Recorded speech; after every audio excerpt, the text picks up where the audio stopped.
In a world of sterile white and beeping machines, a mother found a love she thought was lost forever. Her daughter, drowning in fear, found a love she never knew she needed. Two affairs bloomed in secret, a dangerous, beautiful rebellion. But when the world outside the hospital walls discovered their truth, the real battle began, a fight for acceptance, for family, and for the right to love out loud. The Tides of Our Hearts. Chapter 1. The Diagnosis. The rain streaked the windows of the private consulting room in a relentless grey curtain, mirroring the storm brewing in Ilara's chest. She clutched her mother's hand, the skin papery and cool despite the warm room. Isabel, at 62, had always been a force of nature, a vibrant artist with a laugh that could fill a gallery. Now, she seemed diminished, folded into the large leather chair, her bright blue eyes shadowed with pain. Dr. Anya Sharma stood before them, her posture both confident and compassionate. She was a striking woman in her late 30s, with intelligent dark eyes and a calm, measured voice that commanded trust. The scan results were illuminated on the screen behind her, a constellation of shadows that spelled out a terrifying word: cancer. Ovarian. Advanced. The prognosis is challenging, but not hopeless, Anya said, her gaze softening as it landed on Ilara. At 28, Ilara felt like a child again, the weight of the world crashing down. She was a freelance graphic designer, used to controlling pixels and palettes, but this was a chaos she couldn't command. We'll begin an aggressive course of chemotherapy immediately. The oncology team here is excellent. You'll be in good hands. The good hands, it turned out, belonged largely to Nurse Florence Flo O'Connell. On Isabel's first day of treatment, Flo breezed into the room with an energy that seemed to push back the clinical sterility. She was around Isabel's age, with kind crinkles around her eyes and a riot of silver-streaked red hair tucked neatly under her cap. Her hands, as she expertly set up the 4-line, were strong and capable, her touch gentle. "Right then, Isabel," Flo said, her Irish lilt musical and warm. "We're going to get this nasty business sorted. You just relax. I'll be here the whole time." Isabel, who had been tense and withdrawn, managed a weak smile. "A fellow Celt to see me through the fire. I suppose I'll survive." Ilara watched, a knot of anxiety loosening slightly in her stomach. She had to be the strong one. Her father was long out of the picture, and it had always been just her and her mum. She spent her days working from a corner of the hospital room, her laptop a feeble shield against reality. It was during one of these long afternoons that she literally bumped into Dr. Sharma. Rushing to the hospital cafe for a desperately needed coffee, Ilara turned a corner and collided with the doctor, sending a folder of papers scattering across the linoleum floor. "Oh God, I'm so sorry." Ilara gasped, dropping to her knees to help gather the pages. "It's quite all right, Ilara," Anya said, her voice laced with amusement rather than annoyance. She knelt beside her, their fingers brushing as they reached for the same sheet.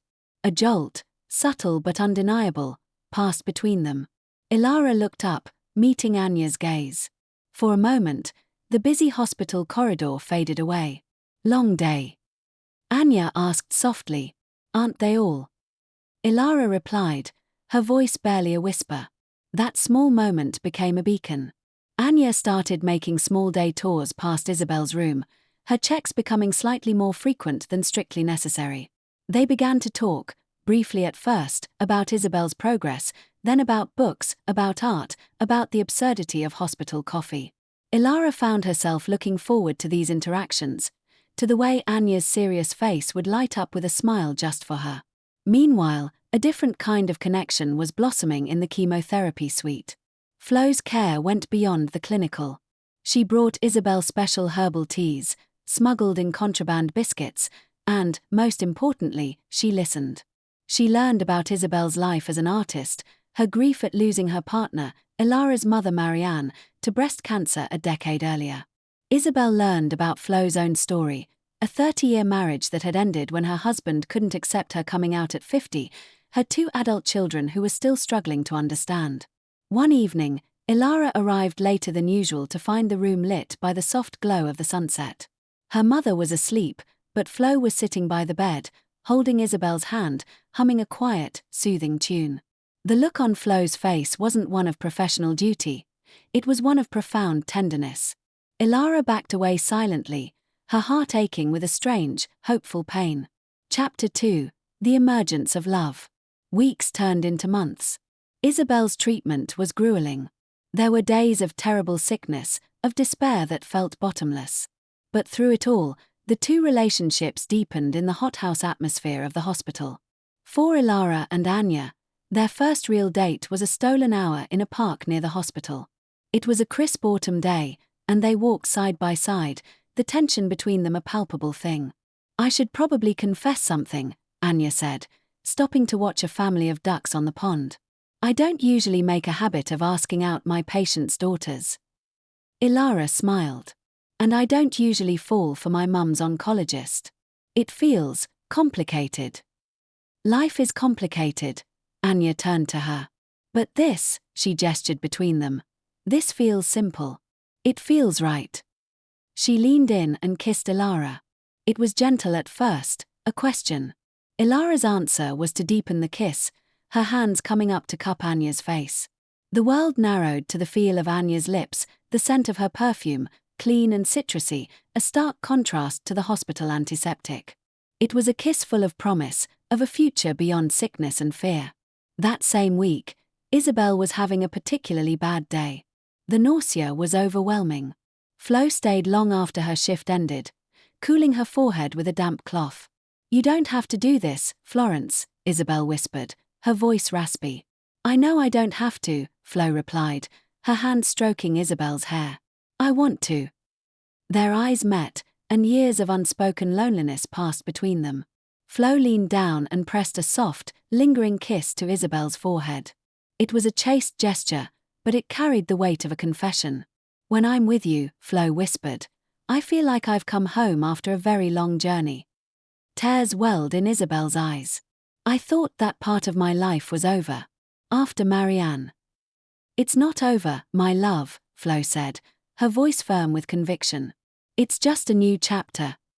The two couples began to navigate their new realities. Ilara and Anya's relationship was a whirlwind of intense passion and intellectual connection. Their lovemaking was a revelation to Ilara, fierce, tender, and deeply communicative. Anya was a meticulous and passionate lover, her doctor's hands learning the map of Ilara's body with a reverence that left her breathless. They would lie tangled in Anya's sheets, the London skyline twinkling outside, talking for hours about everything and nothing. Isabel and Flo's relationship was a slower, deeper burn. It was built on the solid foundation of shared experience and the quiet understanding of what it meant to find love in the second half of life. Their physical intimacy was less about fiery passion and more about comfort, about rediscovering the joy of touch. A slow dance in Isabel's living room to an old dusty Springfield record, holding each other through the night, it was a healing balm for both their weary souls. Chapter 3: The Storms Outside. The happiness, however, was not without its shadows. The first major pressure came from Flo's family. Her daughter, Siobhan, arrived at Isabel's house one Sunday afternoon, her face like thunder. "So it's true," Siobhan said, her voice cold as she looked from her mother to Isabel, who was wrapped in a blanket on the sofa, still frail from her last round of chemo. "You're shacking up with a cancer patient. People are talking, Mum. It's embarrassing." Flo stood her ground, her back straight. "Siobhan, what Isabel and I have is real. I won't have you disrespect her or me in this way." "Real?" Siobhan scoffed. "It's a midlife crisis. Dad is heartbroken." "Your father moved on 3 years ago," Flo replied evenly, though her hands trembled slightly. "My happiness is not an insult to him. I would hope my own daughter would want me to be happy." The confrontation ended with Siobhan storming out, leaving a chilling silence in her wake.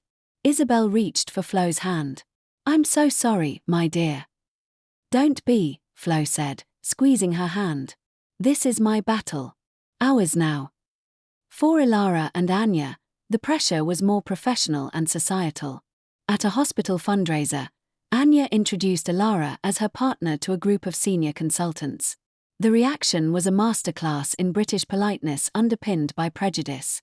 There were raised eyebrows, forced smiles, and a noticeable cooling in their attitude towards Anya afterwards.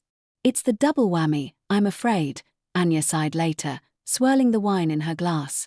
Not only am I a woman in a position of authority, but I'm a gay woman dating a patient's relative.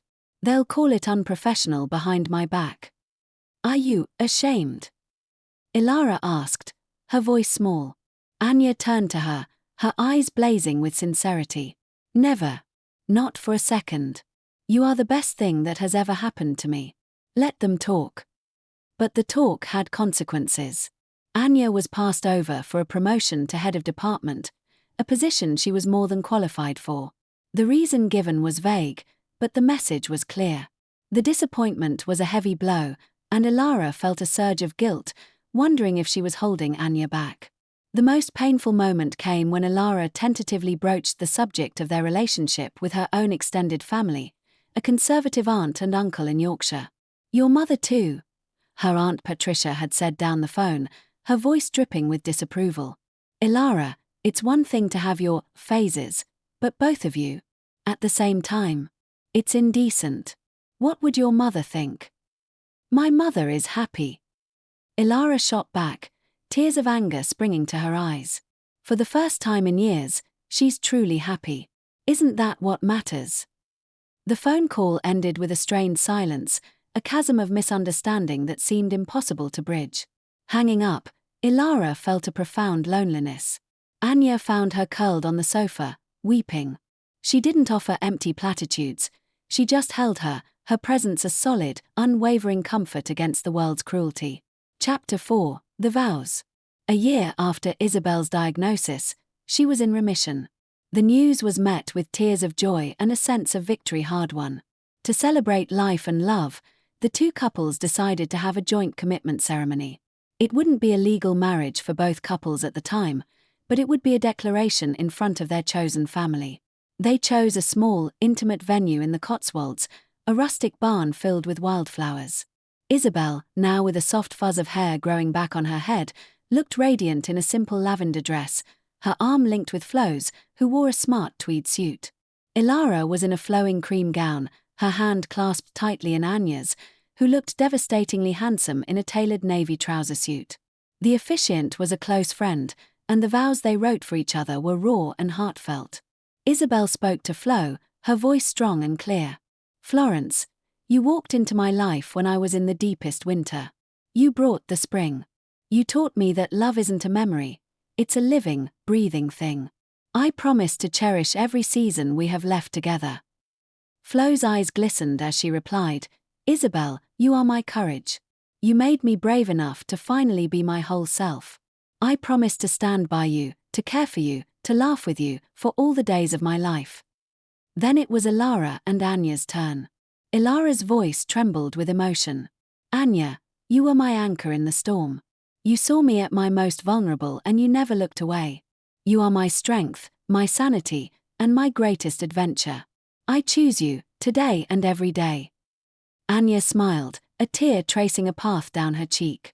Ilara, you are the unexpected miracle.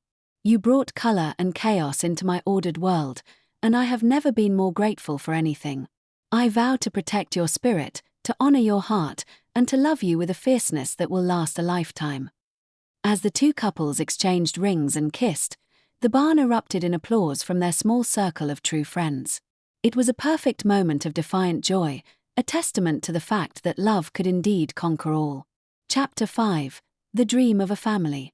With their lives now firmly intertwined, a new dream began to take shape. Ilara had always wanted to be a mother.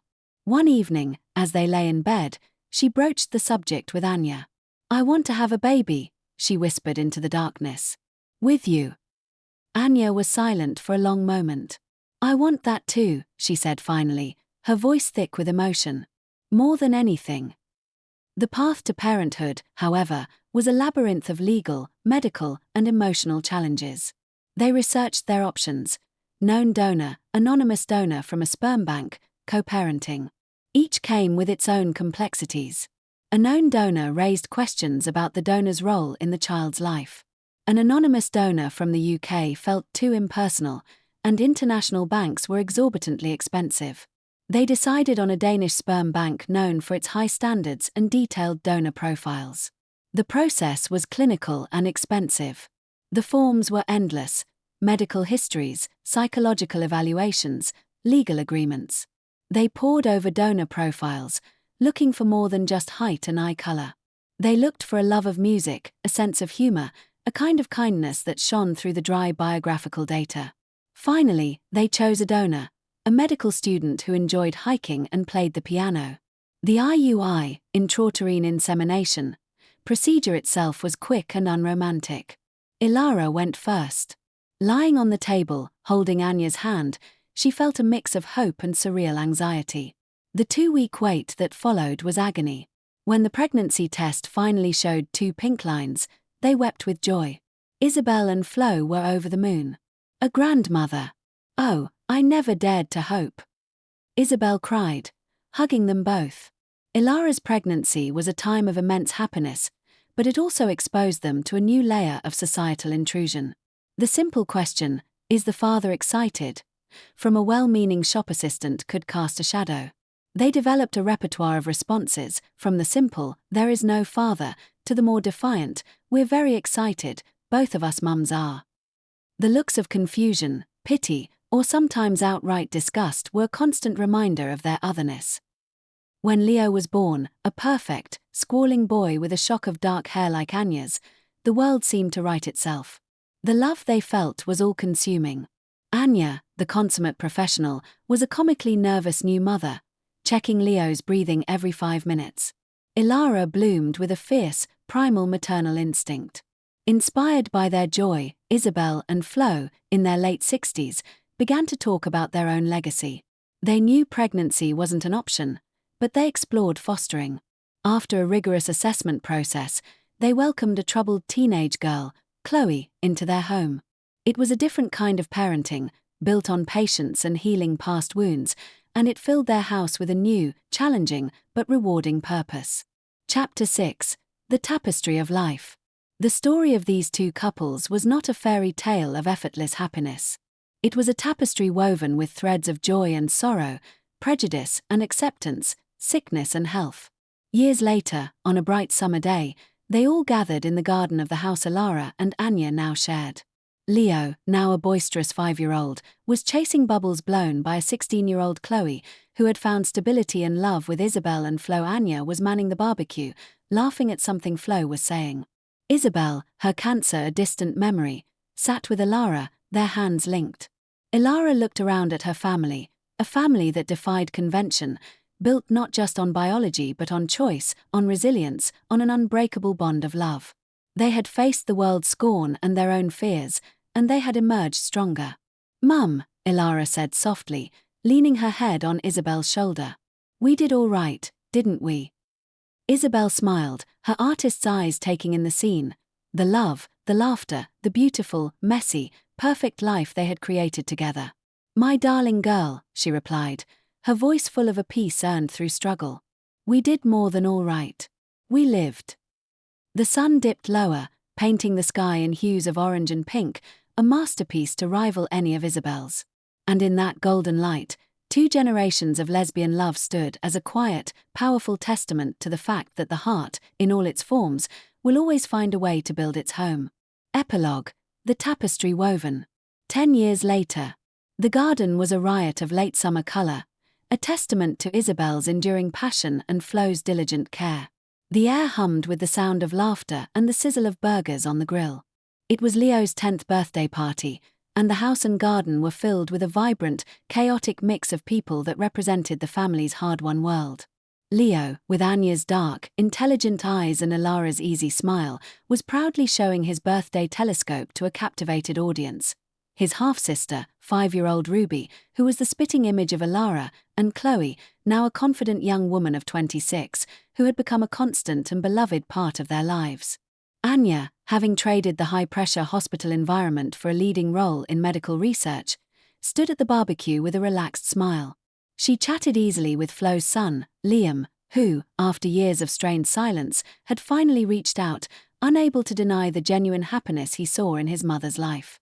The journey wasn't over, conversations were still careful, but his presence was a fragile, hopeful bridge. Inside, Ilara was topping up wine glasses. She paused by the large photograph on the mantelpiece. Their double wedding day, two beaming couples framed by wildflowers. It felt both a lifetime ago and like yesterday. The societal pressures hadn't vanished. They had simply softened at the edges, worn down by the sheer, stubborn normality of their happiness. They still occasionally encountered a puzzled look or an awkward question, but it was now met with a weary sigh rather than a stab of pain. Their family was no longer an argument to be won, but a simple, beautiful fact. Isabel, her hair now an elegant silver cap, sat on a garden bench, her hand tucked securely into Flo's. She watched the scene, her grandson, her daughter, the woman she loved, the family they had built from the ashes of illness and prejudice. A deep, contented peace settled in her bones. The cancer was a distant memory, a shadow that had passed, leaving in its wake a profound gratitude for every single day. The aftermath of their story was not a dramatic finale, but a quiet, continuous unfolding. It was found in the school runs, the shared Sunday roasts, the gentle bickering over whose turn it was to do the dishes. It was in the way Anya still looked at Alara with a spark of fierce passion, and the way Flo would instinctively reach for Isabel's hand. Their love had been a rebellion, then a battle, and now, finally, it was simply their life. A rich, messy, and perfectly ordinary life, which was the most extraordinary victory of all. The tapestry was woven, its threads of joy and sorrow creating a picture of resilience, a testament to the fact that love, in all its forms, doesn't just survive. It builds, it grows, and it endures.